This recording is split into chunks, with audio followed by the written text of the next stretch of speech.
Well, this next story is new tonight. A viewer in Manassas reached out to us about an encampment in his neighborhood. He says people experiencing homelessness have settled down right near his home, and it's causing some problems. Our Katie Lusso spent the evening in Manassas. She has some new insight on those concerns and what's being done about them. Just steps from one of those encampments, this no trespassing sign, and right below it on the ground, a knife.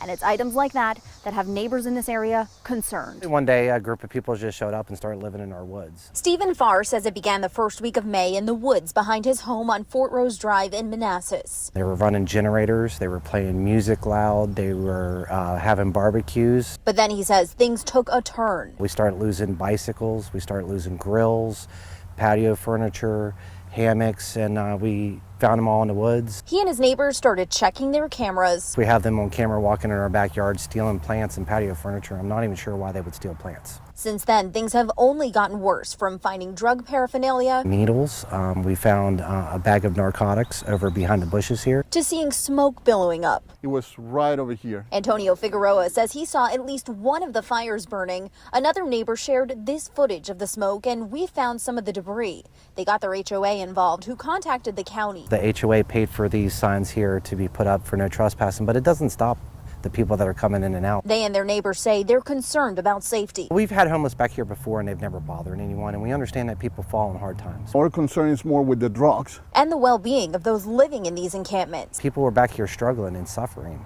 and they're living in squalor. No one should have to live in those conditions. Tonight we have learned that the county has been out here helping to clean up where they can, but they are also working on a long-term solution that includes both removing the encampments that are out here as well as getting resources to the people who've been living in them.